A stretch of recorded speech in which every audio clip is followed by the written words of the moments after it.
Can you hear me? Yeah. Can you hear me? You good? How you doing today? I'm doing good, man. How about you? There we go. Ladies and gentlemen, referee Eric Irizarry calls a halt to this bout at 2 minutes, 8 seconds in round number 2, declaring your winner by TKO Abdul Aziz. Yeah! Work hard, ain't got time to come kick it. I've been drugged through the mud, man, the Lord is my witness. Ain't get here by luck, I just stuck to the mission. Hold me down and I bet you we be up out of. Can you hear me? You good? How you doing today? I'm doing good, man. How about yourself? Good. Hey, we just gonna go ahead and get it started. Natural Culture Radio, episode 6. Episode 6. I appreciate you for coming. We got my boy Owen, Hylton in the building. Yes, sir. This is a legend in the making right here. Y'all don't even understand. I'm gonna go ahead and jump into it because, like I said, I don't want to hold your time up. I want you to walk me through early days, like what got you into boxing. You know what I'm saying? Talk to me, bro. Just like, man, you come up, man. You're a young man.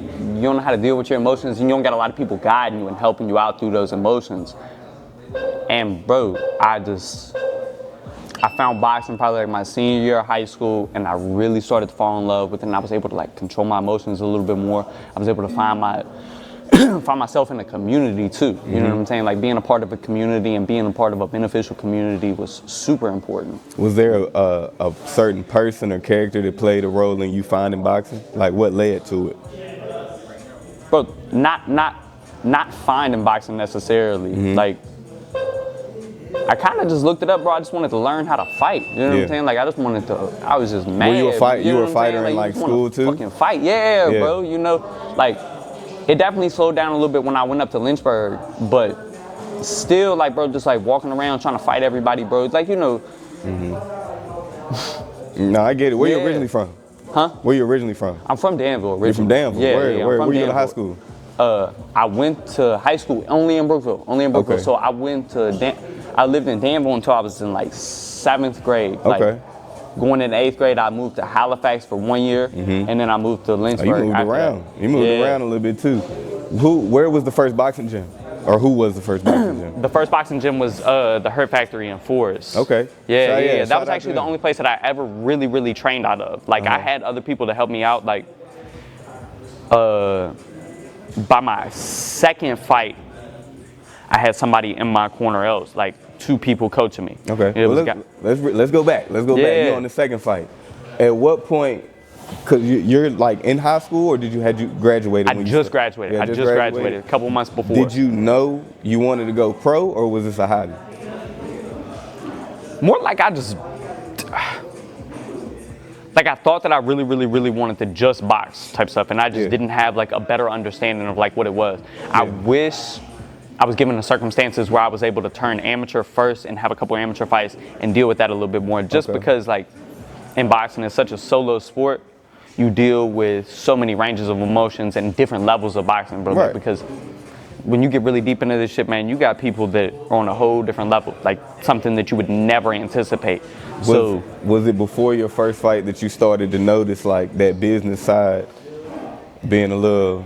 Probably after my 3rd or 4th fight, I started to understand the business side a little bit more. I didn't really have a good understanding of boxing for like my first year of boxing. Like, I knew how to fight, like I knew what boxing was, but most people don't know shit about boxing, bro. Right. When it comes to it, it's you got the business side, you got promoters, you got matchmakers, you got so many other people getting paid before the fighter gets paid. Right. You got so many things that's got to happen before you can even get to that fight. Right. You got to have so many qualifications to be able to have a chance to win that fight. You know what I'm saying? So, I think it's important that you even took notice to that, because I think it definitely built who you are today. Because I'm pretty sure you noticed that there's a lot of boxers that come in the game and they just want to fight. They're not really paying attention to the business. They come to you, hey Owen, you take care of that. I just want to fight. Did you ever feel like, especially while you were fighting, that you could have been on that next level as the business guy too? I think that if I was given an opportunity and the different circumstances, the way that I'm built, I would have thrived in a different environment, like where I would have been able to have a little bit more amateur fights and stuff like that. But bro, the cool part about it is, but like it's amazing because it set me up for this now. And Yeah. so I'm in such a phenomenal situation, so I can't even be like, man, sure. I wish it would have worked out like that. But if we're speaking on me boxing, I wish I would have had a little bit more amateur experience and had that time to grow in that Yeah. segment. You know what I'm saying? What do you feel like you might have been missing? Was it just the experience? The experience, bro, like being able to win, being able to lose, being able to get in front of an orthodox fighter, a southpaw fighter, because in the amateurs you can fight anybody. Yeah. You could, man, I brought a kid to a national tournament. He fought a kid with like 73 fights. He lost a split to the kid, but the following fight, he would have fought a kid that's now the team captain for USA Boxing. You know what I'm saying? So Yeah. like, The win, lose, opportunities and all that, yeah. exactly, the I win, get lose, you. or draw situation, you're able to get in front of a guy like Salim Ellis Bey, or like you're in front of Jamal Harvey, like my guy Aziz sparring Jamal Harvey. Like, you need to get that type of experience before you get in the ring with those types of guys. I feel like, because then you can be a little bit more equipped, a little bit more prepared, you know? Yeah. So you take your first fight. I'm pretty sure you're not thinking like that then. No. Right? You're pretty confident. It's pretty like, I'm gonna do this. How many professional did you go through? I had 7 pro fights. I had 7 pro fights. How would you say your career was? My first 2 fights, it was like kind of easy. Was that playing that way? Yeah. Okay. Not necessarily like in the way of like, this is gonna be the easiest thing possible, but this is gonna be like a little bit more of a growing segment. Yeah. Like we was talking about with the amateurs and stuff. Right. And then my third fight, bro, we had COVID and everything, and I don't believe that I had enough skill and enough self-belief to win that fight at that moment. Right. You know what I'm saying? Now, it's real easy to think back at that fight and be like, bro, you should have been able to power through that. You should have been able to do this. You should have been able to do that. But hindsight's 20/20 like a mud, for sure. bro. You know what I'm saying? I think that's a big thing in any sport that you gotta have. It gotta be next play. You know what I'm saying? The next round or whatever the situation may be. You can't really get stuck in what's going on or even what just happened. You gotta be prepared for what's about to come. For sure. In the mix of this career, is there because I like in the turn that you've made, right? I've only seen it done from a boxer maybe one other time, you know what I'm saying? It is hard for athletes, right, to stop doing what they love. Even though you haven't stopped, you know what I'm saying? In a way, you don't do what you did. Yeah, bro. Before we even get to the why, right? At what point, like making that decision to say, okay, I'm done. You know what I'm saying? Did you know you were gonna be the Hylton's hitters? Like, was that already in your mind? Probably stopped fighting in 2022 or 2023. I don't know, sometime then. And then by the time I stopped fighting, I had the kids class by then. Okay. I had started the kids class because So you were deep in the community already. Yeah, bro. I okay. was already in the community, bro, and like working at the gym prior, you know what I'm saying? Scott growing the community and everything like that, the whole community knew me. So it was easy to be in the gym and train people because everybody knew me. I was always at the gym. I was always there. And I was like, you know, I'm thinking a little bit more forward. I'm like, bro, I'm being boxing for like the next 20 years anyway. So what happens when I am done fighting? So you were already on that mindset. You know That's big. Like, and then I kept dealing with injuries, bro, and I had a little bit more realization of like what was probably gonna happen to me in boxing and like how my future probably would end up.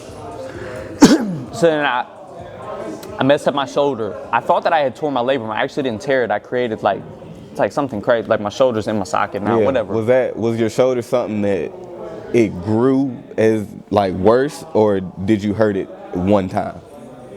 I hurt it like once or twice, and then I really hurt it. Then I really hurt it, and I was getting ready for a fight. I was getting ready for one fight, and I like tore a ligament or done something in my ankle, and then I was getting ready for a fight like 6 weeks after I fixed my ankle, and then I messed up my shoulder probably like 3 days into training camp. And I was like, damn, bruh. I was like, I'm poor as shit right now. But I'm pretty sure money. it was like, I'm about to just rehab and get back right? That's what I thought with the ankle. And then I had dealt with a hand injury the year prior, and I had to sit out for like 6 weeks, and I was serving at the time, so I couldn't really work. Yeah. So I wasn't really working a whole bunch, and I was only working at the gym, and it won't paying a whole lot of money at the gym. Right.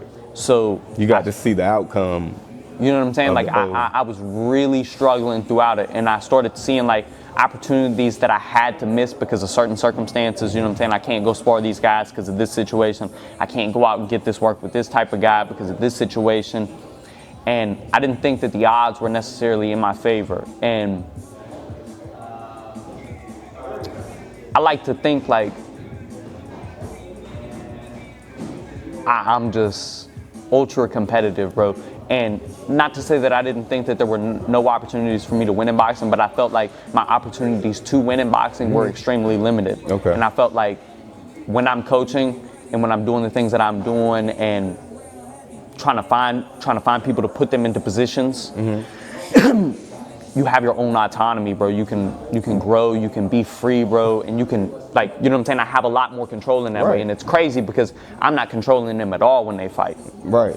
But being able to take these guys and give them the opportunities and, hey, man, get in front of this guy. Hey, let's train this way. Hey, let's go fight.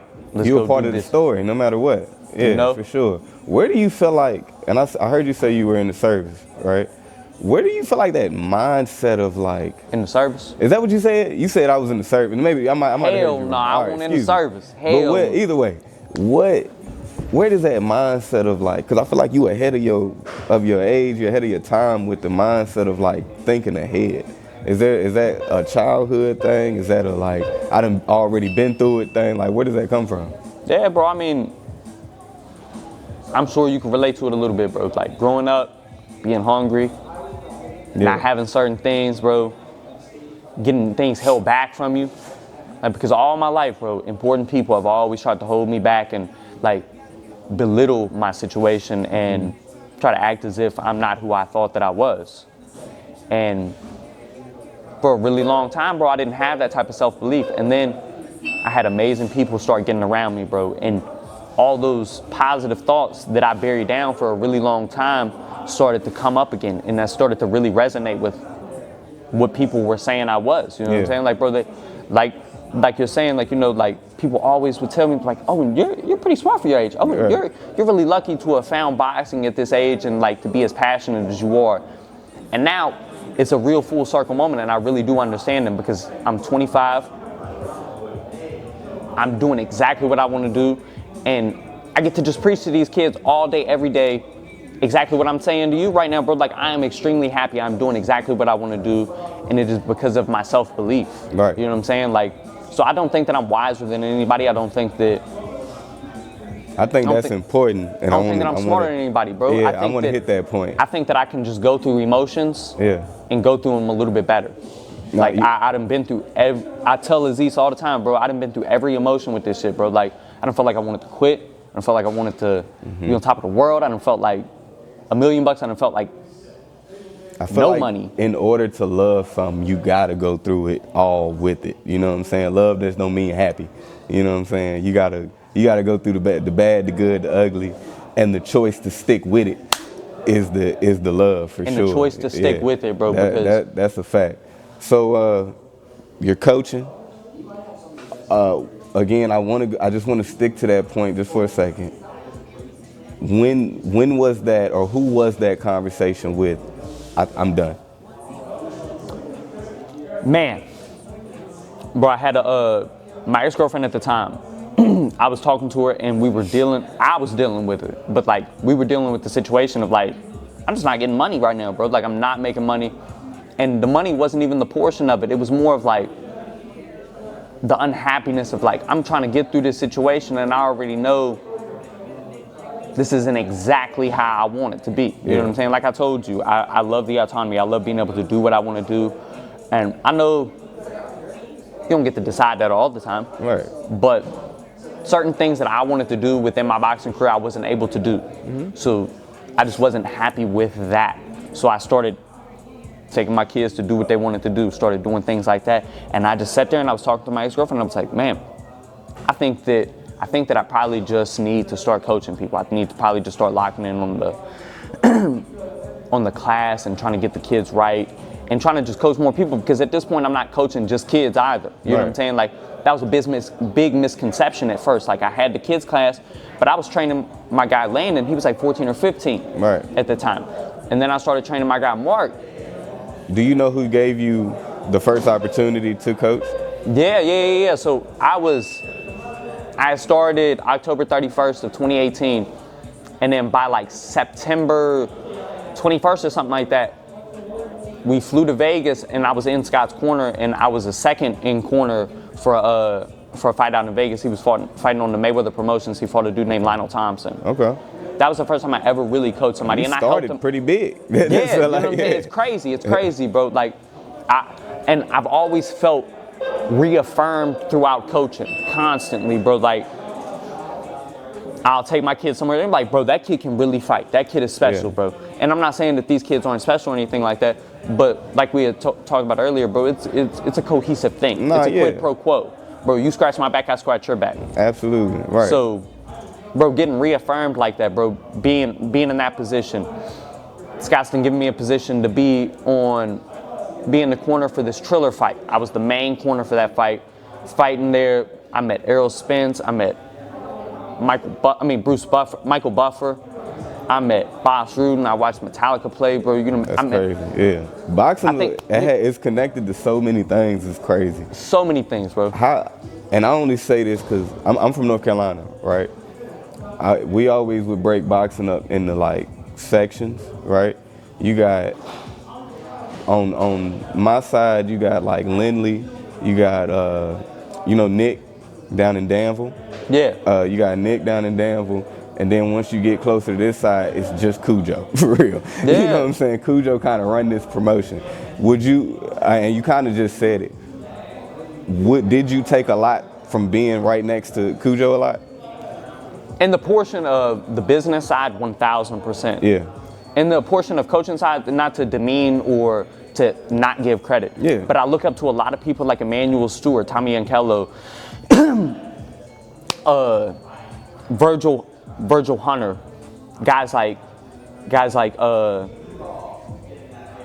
Customato. I mean, like, really Emmanuel Stewart, bro, because he was on HBO for such a long time, and he was a commentator on HBO, and you're always watching boxing, and then you just hear Emmanuel Stewart talking about boxing constantly.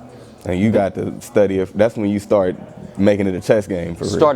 You know what I'm saying? Like, you can really learn things throughout that, like, being a student of the game. That's like a biggest thing. So I done taken a lot of game from Scott. I done taken a lot of game from certain people. But no. A lot, yes, bro. Yeah. Like, I want to constantly learn. For sure. Constantly. I get that. So, and I'm going to go ahead and segue into my man over here. When does he come walking over here? When does he come in? Well, no, before that, excuse me, I got ahead of myself. When does it become Hylton's Hitters? When is this going? When do you got the classes going? Like, when did you feel like almost solidified? And I know you still probably got goals, and you know what I'm saying, you still going, but when did you feel like, oh, this is going, you know what I'm saying? I started coaching Landon, and then I started coaching Mark, and then I started coaching Aziz. And then kids was staying around for real. And you got to see people grow up. You know, you really get to see people grow up, bro. And still I don't. Yeah. I still don't feel like I made it. I still don't feel like I'm solid. I still don't feel like I'm in that situation. I still do have that belief that I'm gonna be there, and I still do have that belief that, like, this is growing to that. Mm-hmm. But, like, I haven't sat back quite yet and been like, yeah, we done this shit. I'm gonna go ahead and give you your flowers. You know what I'm saying? Cause thank you, bro. I mean, it's just as us talking. There's a couple points in the story that I didn't know. You done came far. You know what I'm saying? Your name is on the wall. Y'all making noise. You making noise. Every time I scroll, I can't scroll far without seeing you with the kids. You with the C, so you doing something. You know what I'm saying? So you definitely making your noise out here in Lynchburg for sure. Thank you, bro. But yeah, when did he come walking in here? See, that's funny though. Yeah, so, talk to me. I started coaching this guy named Mark, and he was really cool with Aziz because they lived out in Roanoke. And I remember Mark was like, yeah, I'm gonna go spar Aziz. And I was like, bro, you've got to spar Aziz as much as possible. Because that's the only person in Roanoke that's gonna give you real work. Not That's to what you demean, had already heard about him. Yeah, not to demean anybody. I had sparred Aziz probably in like 2021 or 2022. What's crazy is, Come on in if you want to. what's crazy is, Aziz tore me up, bro. Yeah. Aziz tore me. I'm not lying to you, bro. Beat my ass, bro. But I don't know. I mean, like, Mark started sparring Aziz a whole bunch, and then Mark had his first fight, and then Aziz came down, and I think Aziz had started to like move to Lynchburg at that point. And I'm just a dead serious ass person the whole time. Like, I am always pretty serious, especially when it comes to boxing. And Aziz was just going through life, bro. Like, you're a young man, you go through life, you live life, and you gotta learn a whole bunch. And he was just in the process of learning, bro. And he was like halfway into boxing, halfway into like still finding himself as a person. You know what I'm saying? So for like 3 or 4 months, I would work with him a little bit, but we didn't really work. I would catch pads for him, but I wouldn't really work with him. Just kind of in the same spot at the same time. Yeah, you're not in that mental capacity to really invest. And then he started helping out with the gym or something like that, and he started fighting a little bit more amateur, started being back consistent. So then I would take him to fights and stuff like that, just training him a little bit. And he lived downtown, and I was starting to live downtown. It's crazy, like literally moved there right around that time. And boom, we were sitting up in the car one day. He was like, bro, I really want to lock in. Like, I really want to lock in. And I was like, say that. Yeah, let's Say do that. it. I'm the guy. Say that. That's what's up. And I mean, dead serious. Like, and I was like, all right, bro. I was like, you know how I am. He was like, bro, I know, bro. I know. Yeah. We dapped up, and shit. It's been Motherfuckers history. been working. Before I'm gonna get you to pass him off to the mic. Yep. But before we even get into that, I wanna since you have been working with him, right? I know I ain't known about you for too long, but I know I've been present for like at least the majority of your professional fights for sure. A dog, you know what I'm saying? A dog. I wouldn't want to get punched in the stomach by you at all. It look like it hurt, you know what I'm saying? But where do you feel like, even as just a person, he was when you met him versus where he is now? Person and a boxer, you know what I'm saying?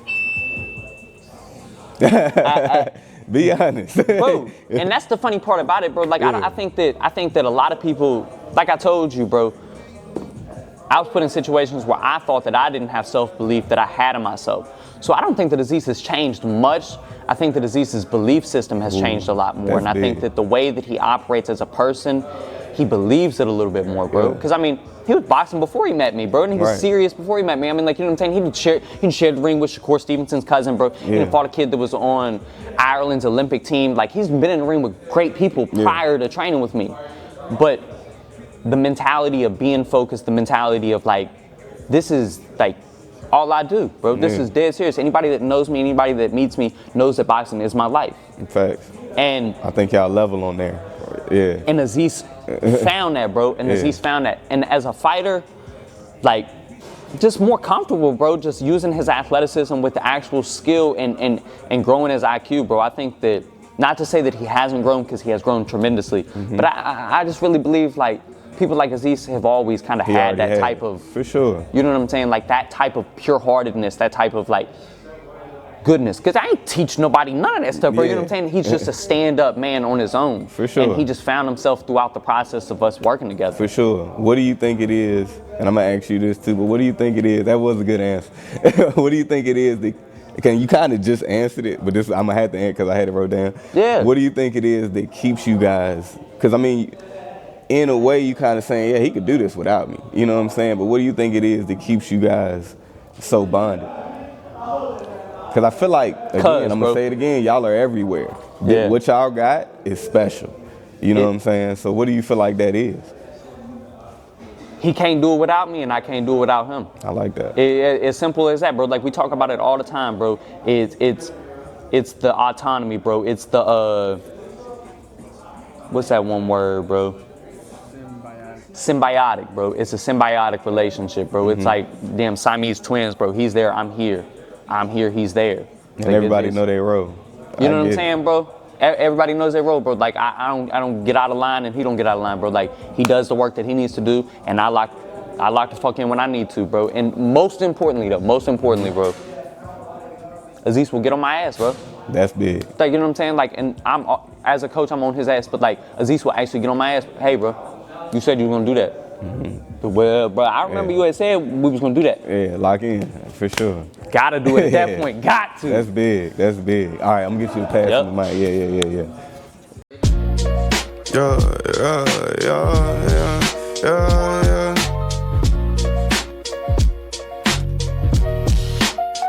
Yeah.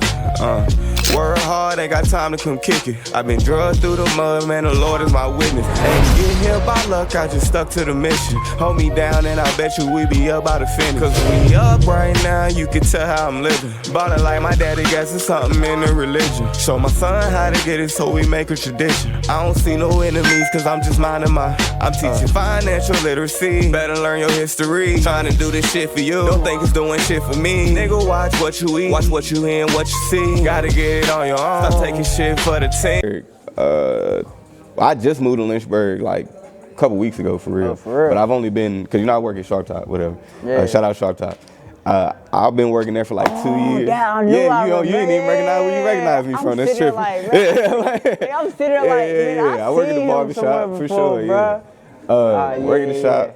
Been there for like 2 years. You were one of the first people. Honestly, his whole camp was like one of the first people that I start seeing come in the Ant or whatever, and you know what I'm saying, just mingling. And Anthony was one of the first ones. Was like, nah, that's a dog. Fact. And I'm like, you know what I'm saying, because I grew up boxing a little bit, right? Not on y'all level, you know what I'm saying. I'll never come in here and spar with y'all ever. But I'm, you know what I'm saying, I'm in there. I'm like, nah, you know what I'm saying. It ain't like that.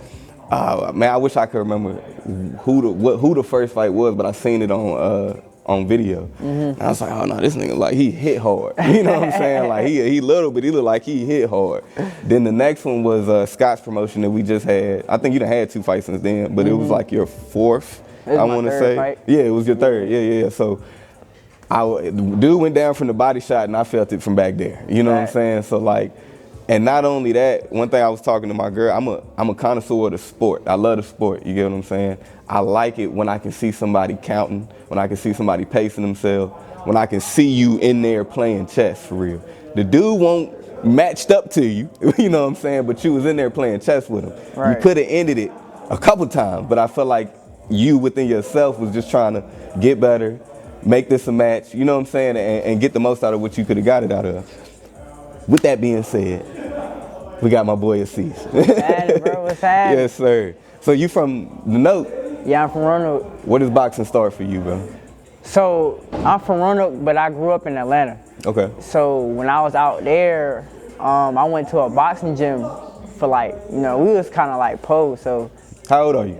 I'm 23. No, then. Oh, I'm probably like 10, 12. I'm probably like 12, 13. Young.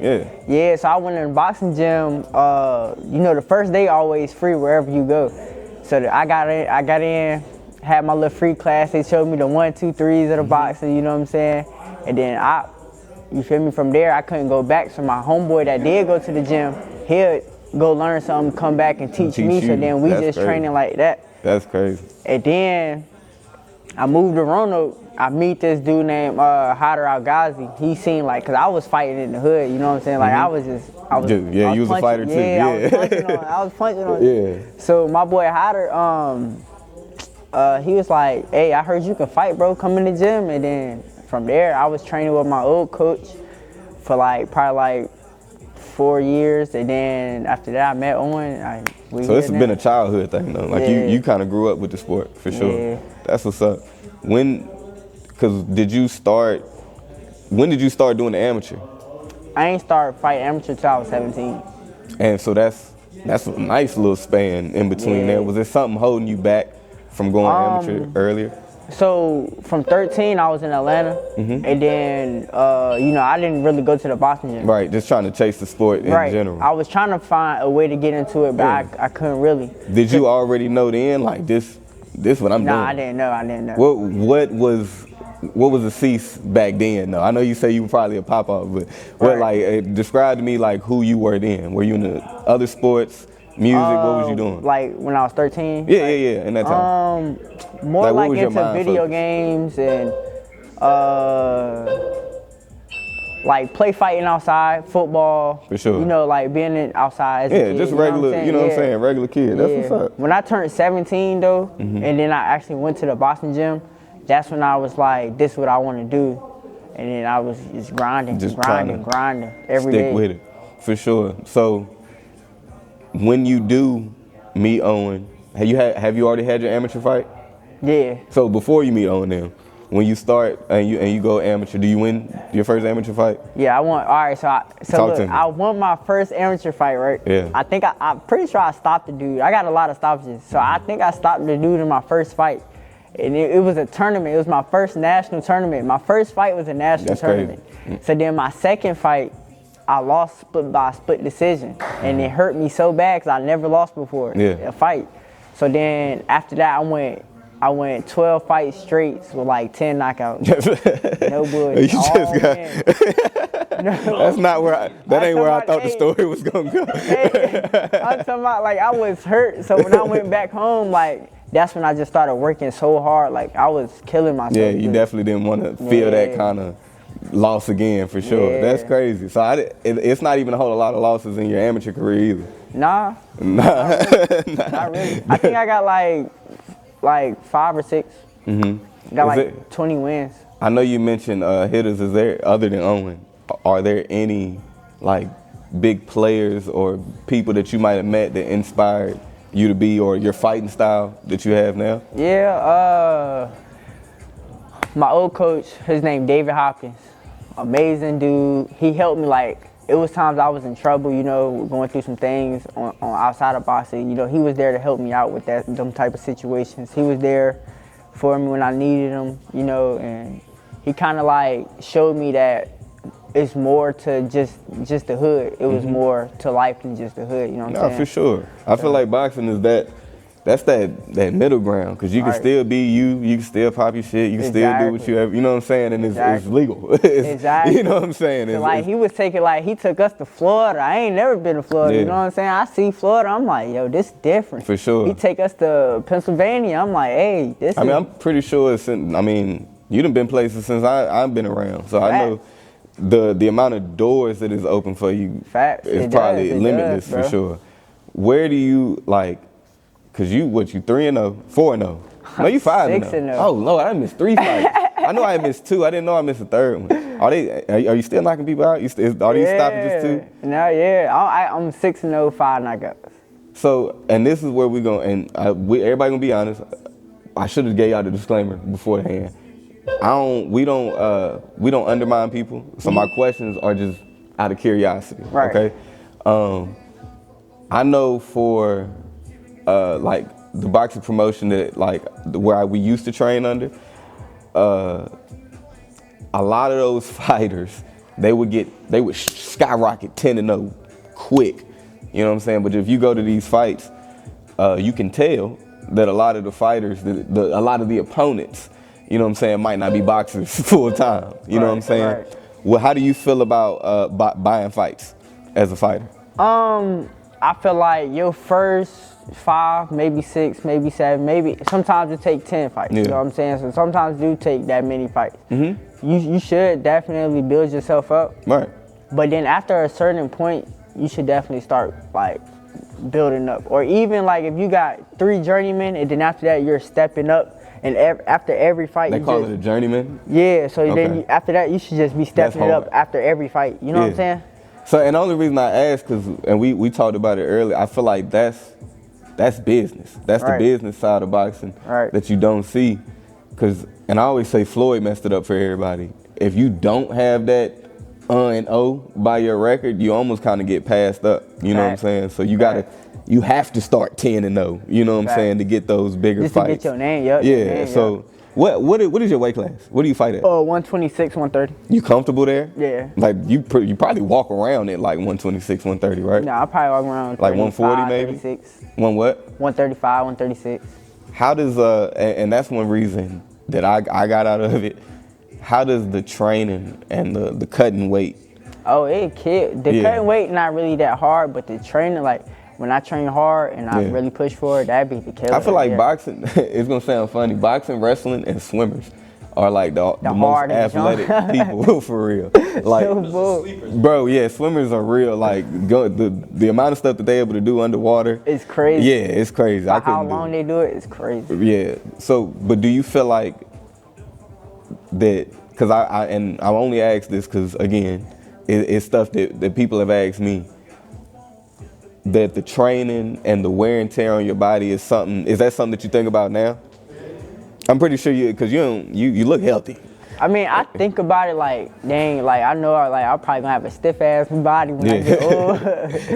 But I mean, like as long as you stretching and you do the things that you're supposed to do with your body after training hard or even after a training camp, then you should definitely be okay. Like not all the way okay, but okay. Yeah. You know what I'm saying? You ain't getting hit a lot, so we can't talk about CTE because you ain't getting hit too much. Fact. We're gonna try to keep it that way too. Yeah. We gonna keep it that way too. Has there been that moment where you done got rocked? You done got the yeah, oh yeah, definitely. Definitely. How do you feel like you bounce back from that? Like, are you because I haven't seen it. In the ring? In the ring, yeah. Like fighting? No. Oh, you ain't got life didn't hit you though. But sparring. Oh, okay. Yeah, I've been in like some hardcore sparring sessions. So who is some top sparring you done been against? I'm gonna say I could give you my top 4. I'm gonna give you Jamal Harvey, Chavez Barrientos, D'Angelo Evans, and Regis Prograis. Okay.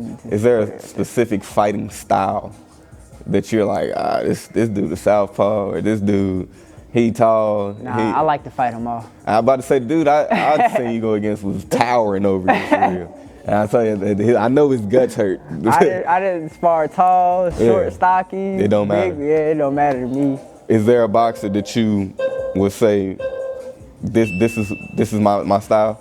Like who I like to mirror after? I should ask you that question. Who I like to mirror after? Yeah. I would say Tim Bradley. You know what I'm saying? I could see that, and you kind of look like Tim a little bit. I could see that, and because he was small. He was a small guy for real. You know what I'm saying? But if you got close, he was gonna hurt you. Yeah, you know what I'm saying? I'm versatile, so like, yeah. I can't really put my finger on it. Yeah, for sure. I try to take from all the boxers. So like anybody I watch, I try to just take a little bit of what they do. For sure. Was there ever, other than, I know you brought up the second loss, so that I know that one stung for sure. But throughout the amateur career, or throughout the professional, have you ever been in that position where you be like, or it come to a split where you be like, well, it couldn't be in your professional because it ain't came to that. But do you feel like you could have lost, or it didn't came close? No, it was either I won that jump for sure, or I lost. I like that. Look, the clips is gonna be that. Like, the clips is gonna be like, yeah. And I'm gonna go back and I'm gonna find highlights of you hurting people, and I'm gonna just put it right next to that. Nah, because that is funny. That is funny. All right, 6-0. Like I said, I ain't gonna hold too much of your time. You 6-0. I know the immediate answer is 7-0. You know what I'm saying? But where is boxing going for you? Is this opening doors? Are you trying to be an actor? Are you world champ? Are you where my goal since I started boxing, you know what I'm saying? My first goal was to become an Olympian. Mm-hmm. When we couldn't have to be amateur for that, right? Yeah, so we couldn't make it. We couldn't make that one, right? Okay. So now my new goal is to become at least a 2-division world champion. Okay. You know what I'm saying? So if I can do that, shit, I completed what I wanted to do. You know what I'm saying? Would you drop weight, or would you try to? Nah. You'll just stay 30, where you at? Maybe 35. Maybe 35 for sure. That's the highest I go probably is 40, 47. I wouldn't do. That's a fucking welterweight, ain't it? Yeah. Nah, fuck no. You know, like fucking, 40 might be my. That's like Terrence Crawford. Yeah, like, 40 bro be 6'1". All right, but look, like all jokes aside, I like that. You know what I'm saying? You ain't about to turn down a fight. You ain't about to. And I think the boxers that I've met, it irritate me. Because and I'm pretty sure that's what Owen is in your corner for, but they're so strategic on who they fight. I feel like they missed the opportunity. You know what I'm saying? They miss a good fight because they did this or you know what I'm saying? They just trying to match it up for the win so much that you don't get to shine. You seem like, put him in front of him. You know what I'm saying?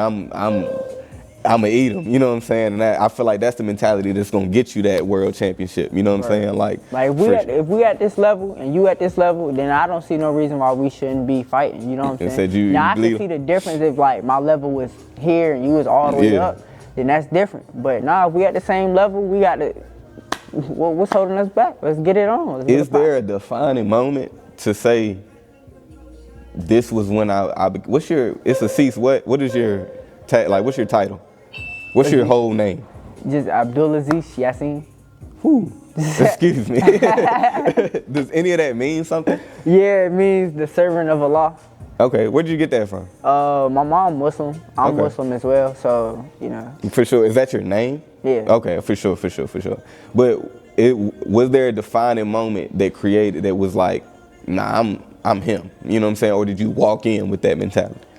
I kind of walked in with that mentality. For sure. Yeah. Only because, you know, anybody from the hood going to boxing gym, you coming in like, nah, I'm about to knock everybody out. Yeah. You know what I'm saying? So off bat, my mentality was like, oh yeah, I'm about to punch until people start punching me. And I'm like, oh, I gotta turn this up for real. This not no game. So even that first time, I'm pretty sure it might not have been as easy as you thought it was. Yeah. It wasn't a deterrent. It was like, let me get back. Let me send cuz over here so I can learn. I can do this. That's what's up. No, that's what's up. I didn't fought in the amateurs. I fought some high level people, and I lost the fight. But it's like, but how bad did I lose though? You know what I'm saying? And I wasn't really locked in. So if I did lock in and I did do that again, what could I do? And that's the important thing. What you took from it. What could I do? Yeah, that's big. Nah, I appreciate y'all for sure. Hey, we're gonna close it out. We got Kulture Radio, episode 6. Yes, the clips on this one, I really do this for the clips for real. Some people do watch the whole episode, but the little 30-second reels is where we eat at for sure. Fact. But these clips, especially you, are gonna be hilarious. You got a lot of stuff on YouTube? Or do you have anything on YouTube? Yeah. Cause we up right now, you can tell how I'm living. Ballin' like my daddy got something in the religion. Show my son how to get it so we make a tradition. I don't see no enemies cause I'm just minding I'm teaching financial literacy. Better learn your history. Trying to do this shit for you. Don't think it's doing shit for me. Nigga, watch what you eat. Watch what you hear and what you see. Gotta get it on your own. Stop taking shit for the team. I've been on the low now. Came up from the low end. Turned into a wife cause she do way more than a girlfriend. Follow all my dreams, I'ma get it for the world. Follow all my dreams, I'ma get it for. Yeah, I know it's really some legends down there.